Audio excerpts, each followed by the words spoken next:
Fé para crer que a Bíblia é o livro de Deus. Este será o título da nossa segunda lição, do quarto trimestre do ano de 2023, da classe de jovens.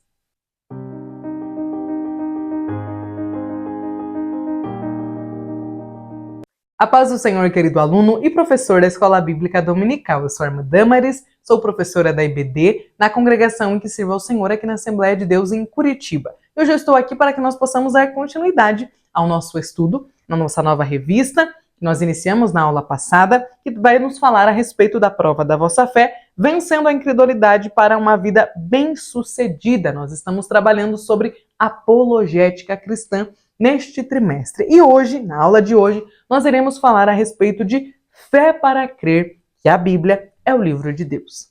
Está aqui um ponto que realmente nós precisamos estudar nos nossos dias. Muitos têm falado a respeito de reeditar a Bíblia ou de atualizá-la. E hoje nós vamos entender se essa tal atualização da Bíblia é algo que nós, enquanto cristãos, devemos aceitar ou defender, que a Bíblia é a palavra de Deus, que os 66 livros já estão completos, já foram revelados e não cabem atualizações humanas. Vamos lá então.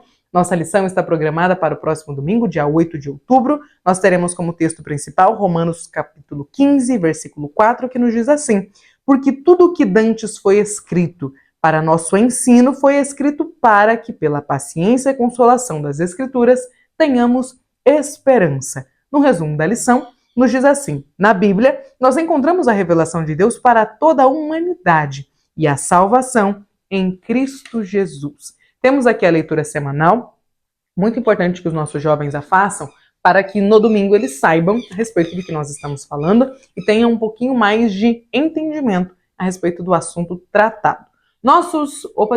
Antes dos objetivos, o nosso texto bíblico está lá em 2 Timóteo, capítulo 3, dos versículos 14 ao 17, e também em Hebreus, capítulo 4, versículo 12. Vamos ler juntos? 2 Timóteo, primeiro. Tu, porém, permanece naquilo que aprendeste e de que foste inteirado, sabendo de quem o tens aprendido, e que desde a tua meninice sabes as sagradas letras, que podes fazer-te sábio para a salvação, pela fé que há em Cristo Jesus. Toda a Escritura divinamente inspirada é proveitosa para ensinar, para redarguir, para corrigir e para instruir em justiça, para que o homem de Deus seja perfeito e perfeitamente instruído para toda boa obra. Agora Hebreus capítulo 4 e versículo 12. Porque a palavra de Deus é viva e eficaz e mais penetrante do que qualquer espada de dois gumes e penetra até a divisão da alma e do espírito e das juntas e medulas e é apta para discernir os pensamentos e intenções do coração. Amém? Para essa aula, nós temos os seguintes objetivos, então. Primeiro, compreender que a Bíblia é a inerrante palavra de Deus. Segundo, explicar que a Bíblia é um livro inspirado pelo Espírito Santo e destacar a atualidade da Bíblia. Aqui na interação, logo abaixo dos objetivos, nós temos uma explicação bastante válida a respeito da Bíblia Sagrada. Veja só. A Bíblia é a revelação direta do Altíssimo ao homem, e sem ela estaríamos perdidos, sem saber o caminho de volta para a reconciliação com o Todo-Poderoso. E aqui tem uma citação pedindo que nós, professores, incentivemos os nossos alunos a lerem e a meditarem nas Escrituras Sagradas, e nos traz a citação do Stanley Horton, nos dizendo que a Bíblia não é uma invenção do homem, afirmando que ela é um livro divino humano, no qual cada palavra é ao mesmo tempo divina e humana. Talvez isso fez com que um ponto de interrogação surgisse aí na sua mente, mas nós vamos caminhar pela revista e entender por que a Bíblia possui palavras que são ao mesmo tempo humanas e também divinas. Então vamos caminhar pela nossa revista. Na introdução, a lição nos diz o seguinte: a Bíblia não tem a intenção de provar ao homem que ela é inerrante, que ela é, a inerrante palavra de Deus, pois de fato ela é. Muitos acreditam que as Escrituras não têm explicação para muitas questões da atualidade, mas isso é um equívoco. No livro de Deus, nós encontramos sim respostas fundamentais a respeito do homem de todos os tempos, como, por exemplo, a questão do pecado, do mal e também da salvação. Paulo disse a Timóteo que desde criança ele conhecia as Escrituras Sagradas e que as Sagradas Letras o tornariam sábio para compreender e receber a salvação pela fé em Jesus. Nesta lição, nós veremos a inspiração, a necessidade de interpretação e a atualidade das Escrituras Sagradas. Amém? Professor, nós estamos diante de uma lição, muito importante. A revista como um todo eu já falei na primeira aula, na aula passada, mas nós estamos hoje diante de uma lição que vai nos falar a respeito da Bíblia Sagrada. E muito tem se falado da Bíblia Sagrada. Principalmente nas redes sociais, existem vários movimentos, vários comentários, várias pessoas famosas, estrelas, celebridades, que falam a respeito de atualizar a Bíblia Sagrada. Será que isso é necessário? Aliás, o que é a Bíblia Sagrada? Por que nós podemos crer nela? Antes de nós pensarmos em atualizar, nós precisamos pensar no que é a Bíblia, quem são os autores, quando foi escrito. É preciso conhecer antes de entender o que nós podemos fazer com o que se tem falado a respeito da Bíblia hoje em dia.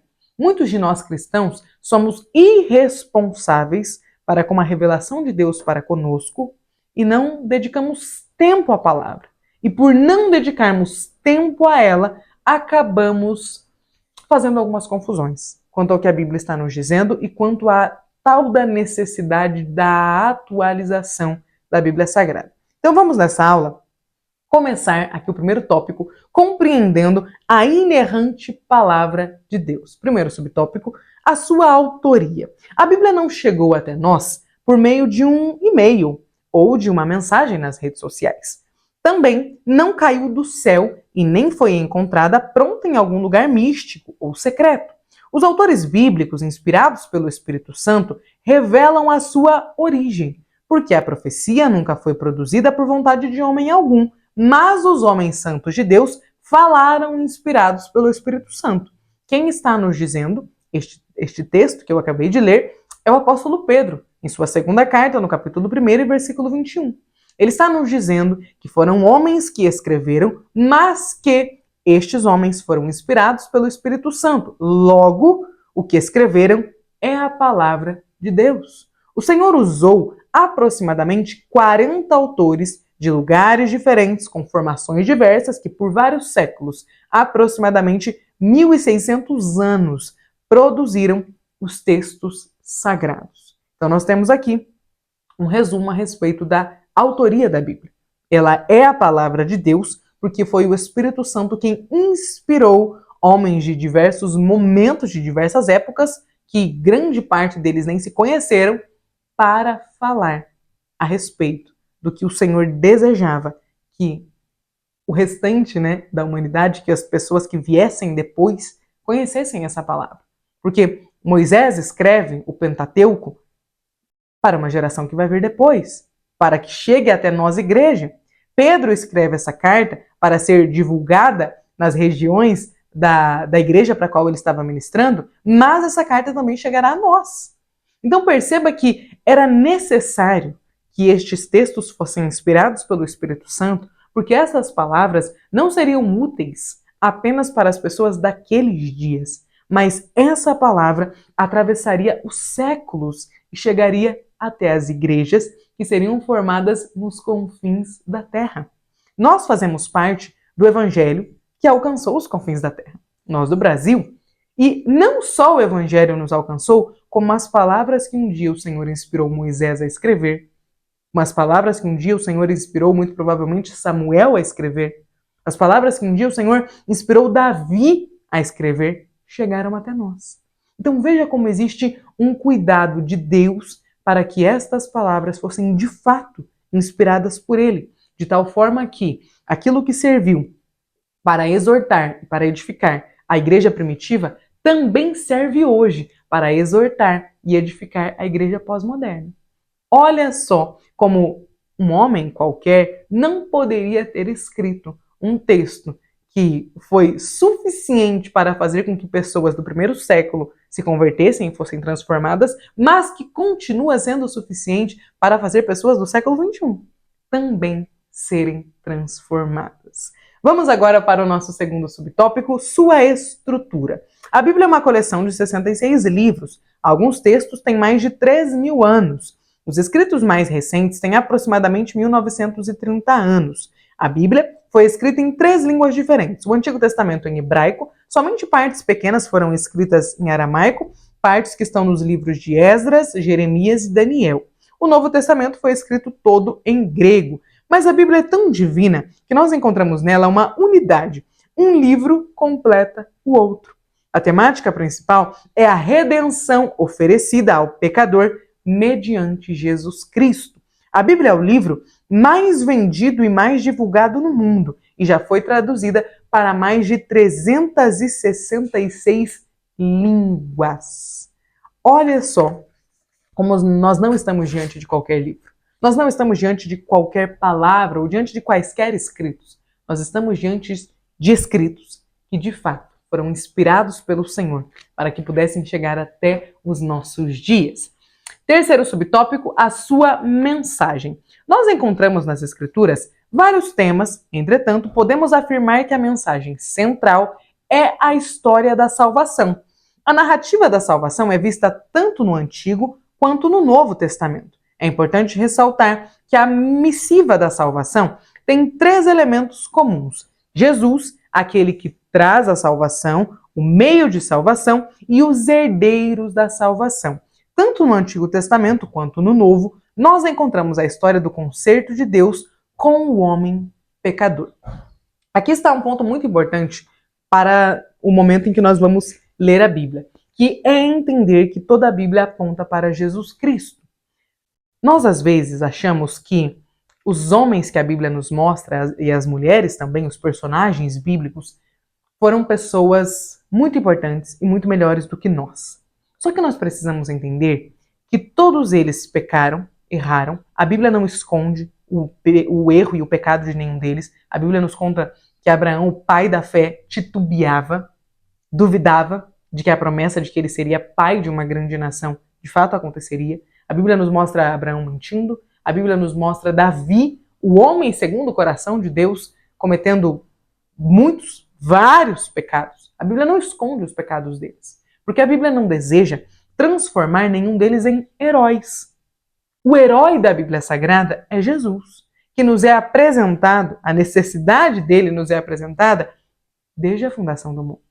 A partir de Gênesis 3:15, por exemplo, nós temos a primeira profecia a respeito da vinda do Messias. E Paulo nos conta que ele já havia sido morto antes da fundação do mundo, ou seja, desde que a necessidade da salvação se apresentou, antes mesmo que fôssemos criados lá no eterno passado, o Pai, o nosso Deus, já havia decidido enviar o seu Filho para nos resgatar. E o Filho já havia decidido manifestar o seu amor por nós, aceitando o sacrifício de cruz.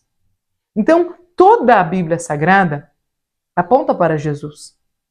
Adão, Eva, já careciam de redenção. Os filhos deles, Abraão e todos os que vieram depois, Isaac, Jacó, os demais filhos de Israel, todos eles careceram de salvação tanto quanto nós carecemos. Então é importante ler a palavra de Deus e observar que todos os heróis que a Bíblia nos apresenta eram humanos e falíveis como nós somos e já careciam do amor e da redenção que Cristo nos apresentou, nos ofertou lá na cruz. Vamos continuar? Segundo tópico, um livro inspirado pelo Espírito Santo. Primeiro subtópico, o que é inspiração? Deus usou pessoas falíveis como nós para escrever o seu livro, que é o único capaz de transformar o ser humano por inteiro. Esses homens escreveram segundo a orientação do Espírito Santo. Sim, nós cremos na inspiração plenária das Escrituras, ou seja, as palavras usadas pelos autores, assim como a forma gramatical, foram inspiradas e dirigidas pelo Espírito Santo. É importante ressaltar que a palavra inspiração vem do latim e é a tradução do termo grego theopneustos, de acordo com 2 Timóteo 3,16. O termo grego theopneustos, utilizado por Paulo ao escrever a Timóteo, significa respirado por Deus para fora, em vez de para dentro. Ou seja, divinamente expirado, em vez de inspirado. E nós temos aqui, no segundo subtópico, a diferença da inspiração verbal e plenária. A expressão inspiração verbal precisa ser cuidadosamente compreendida, que leva muitos cristãos a preferirem o termo inspiração plenária. A inspiração verbal não significa um ditado mecânico, como se os escritores fossem instrumentos meramente passivos. Ditar não é inspirar. A inspiração verbal estabelece até que ponto vai a inspiração, estendendo-se tanto a forma como a substância. Diz-no o que é escrito e não como é. Não nos sendo explicado o método da operação do Espírito Santo, mas somente nos é dado conhecer o resultado. Deus fez uso das características naturais de cada escritor e, por um ato especial do Espírito Santo, habilitou-os a comunicar ao homem, por meio da escrita, a sua divina vontade. Observa-se esta associação do divino e do humano nas passagens de Mateus 1, 22, 2 e 15, Lucas 11, 4, Atos 1, 16 e também Atos 3, 18. O Espírito Santo guiou e orientou cada escritor. Ainda que não saibamos explicar com detalhes como se deu a tal operação, nós conhecemos os seus resultados. Nós temos aqui no subsídio 2, que foi retirado um trecho da nossa teologia sistemática pentecostal, uma explicação a respeito da inspiração verbal e plenária da palavra de Deus. Então veja, plenária. Todos os livros da Bíblia, sem qualquer exceção, foram igualmente inspirados por Deus. Verbal, o Espírito Santo guiou os autores não somente quanto às ideias, mas também quanto às palavras dos ministérios e concertos do Altíssimo.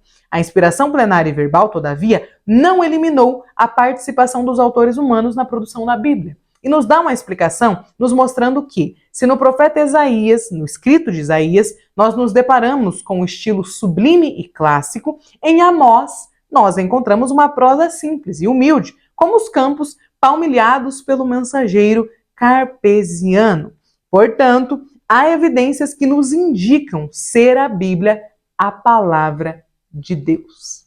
É importante nós entendermos este ponto para que a gente saiba que é por isso que nós temos tantas diferenças literárias na Bíblia Sagrada. É por isso que grande parte do Novo Testamento foi escrito no método muito comum daquela época em que o Novo Testamento foi escrito, no primeiro século depois de Cristo, que eram as cartas. Era muito comum que se escrevessem cartas naquele período. Já no Antigo Testamento, nós temos outros gêneros literários nos sendo apresentados e pessoas distintas escrevendo. Pessoas que eram doutas em todas as ciências da época, que era o caso de Moisés, por exemplo, e nós temos homens como Amós, que era um profeta mais simples, que escreveu de uma forma mais simples. É importante nós sabermos, então, que por isso Stanley Horton vai nos dizer que a Bíblia tem palavras que são divinas e também humanas, porque ao mesmo tempo que o Senhor inspirava a escrita daquele texto, aquele homem estava escrevendo mediante a sua capacidade. Então, quem tinha uma capacidade de escrever palavras mais difíceis, mais rebuscadas, assim escrevia. Quem não tinha, não escrevia. Escrevia da forma que era possível. Então, imagina que se fosse você, no caso hoje, inspirado pelo Senhor a escrever a Bíblia, você escreveria mediante a sua capacidade de escrever. Foi o que aconteceu com a palavra de Deus. Vamos continuar? Terceiro subtópico, a necessidade de interpretação. Há pessoas, sobretudo, que buscam desacreditar a fé cristã, que citam textos fora de contextos, utilizando interpretações particulares. É fundamental ter consciência de que a Escritura só pode ser explicada pela própria Escritura. O texto bíblico deve ser interpretado de maneira correta e, para que isso ocorra, nós precisamos conhecer a hermenêutica bíblica. Ela é a disciplina teológica que estuda os princípios de interpretação da Bíblia. Uma saudável interpretação bíblica deve levar em conta a fidelidade do texto bíblico, a intenção do autor sagrado e a sua aplicação cristocêntrica. Portanto, interpretar a Bíblia não deve ser algo que nós fazemos mediante apenas o nosso próprio entendimento. Eu tenho um vídeo aqui no canal, e eu vou deixar ele aqui no card para que os irmãos possam ver, que é a respeito do método indutivo de estudo bíblico. É um vídeo em que eu falo bastante a respeito de como interpretar a Bíblia através deste método que utiliza a própria palavra para fazer a interpretação. Então eu vou deixar aqui, os irmãos podem dar uma olhadinha depois neste vídeo.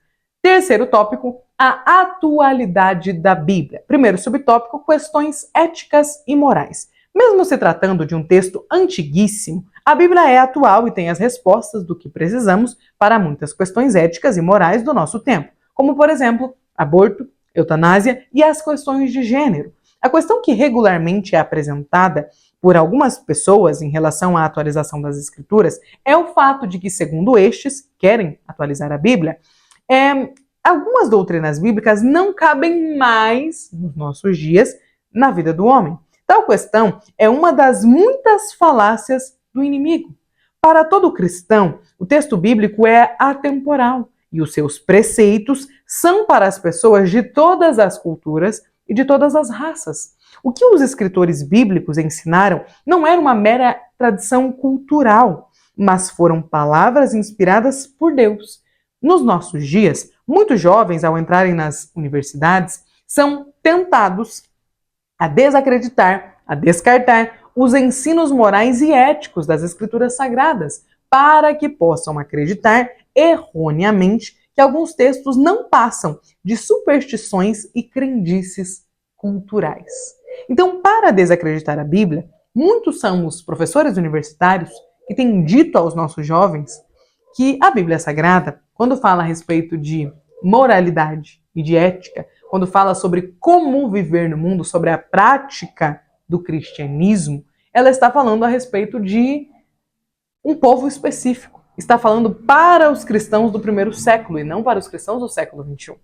Então é importante nós entendermos que a Bíblia é atemporal e, portanto, ela não tem necessidade de atualização, porque apesar do Senhor ter inspirado homens temporais que estavam em um espaço de tempo para escrever, com as suas características literárias e com a sua capacidade de escrever, era o Espírito Santo quem estava os inspirando. Então eles falaram de temas, falaram de situações, falaram sobre como viver, não de acordo com o que eles achavam sobre como viver, mas de acordo com o que Deus dizia que eles deviam, que eles deveriam viver. Então, olha a importância de entender porque a Bíblia é atemporal. Quando o Senhor usa o apóstolo Paulo para escrever a carta aos Efésios, ele não estava dizendo, Paulo, você está escrevendo para que os irmãos de Éfeso possam viver de uma forma digna, de acordo com aquilo que eles receberam de mim. Mas você está escrevendo sem saber. Porque grande parte dos escritores da Bíblia não sabiam que a Bíblia um dia se tornaria este livro, né, compilado, unido, e que nós teríamos um acesso tão fácil a ele. O Senhor estava, então, inspirando Paulo para que ele escrevesse a carta de Efésios para os irmãos de Éfeso e para toda a igreja que viria depois. Porque os termos tratados, os assuntos tratados ali em Efésios, não são concernentes apenas àqueles irmãos, mas continuam concernentes a nós. Não dizem respeito apenas aos irmãos de Éfeso do século I, mas dizem respeito a nós, cristãos brasileiros do século XXI. Quando Paulo está falando a respeito de como viver, de como demonstrar na prática aquilo que nós recebemos de Cristo, ele está falando a respeito do que nós, como cristãos pós-modernos, também precisamos fazer. Veja que a atualidade da Bíblia é demonstrada também através do fato de que os assuntos que ela nos mostra, que ela nos aponta, continuam tão atuais quanto eram no tempo em que foram escritos. Se a Bíblia fala a respeito de como um casal deve viver, lá naquela época, desde o Gênesis, quando o Senhor faz o casamento, institui o casamento ali em Adão e Eva, o Senhor vai nos dando, vai nos mostrando na palavra como todos os demais casais deveriam viver.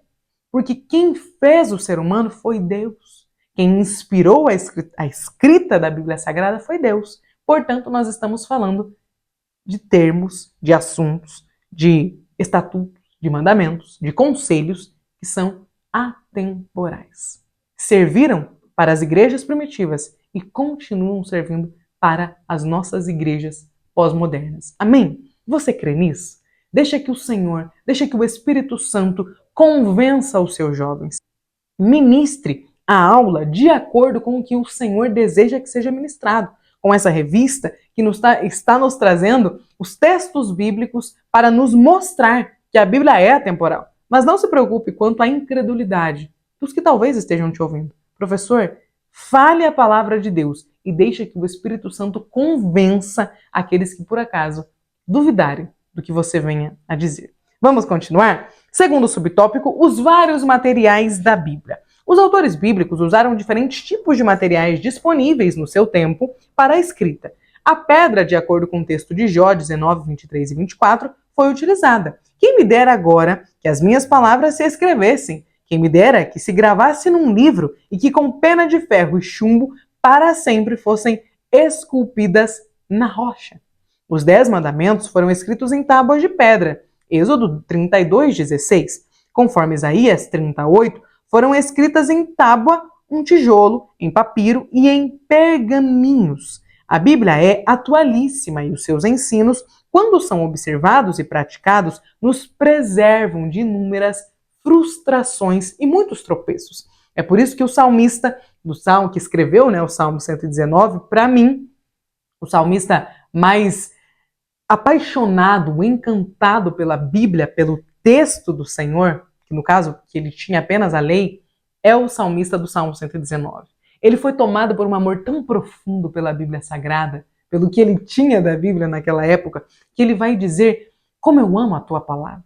Que ele vai dizer, ó Senhor, que eu possa meditar nela todos os dias. E eu gosto quando ele nos diz que lâmpada para os meus pés é a tua palavra e luz para o meu caminho. Andando na escuridão da nossa vida, dos nossos dias, ouvindo o que o mundo tem a dizer, vivendo em tempos trabalhosos e difíceis, quando eu caminho, a tua palavra é lâmpada para os meus pés. E na escuridão, ela é luz para o meu caminho. Amém? Glórias a Deus. Que nós possamos ser tomados pelo amor que o salmista do Salmo 119 foi tomado. Que nós possamos ter consciência de que amar a palavra de Deus e meditar nela todos os dias é um privilégio que nós temos.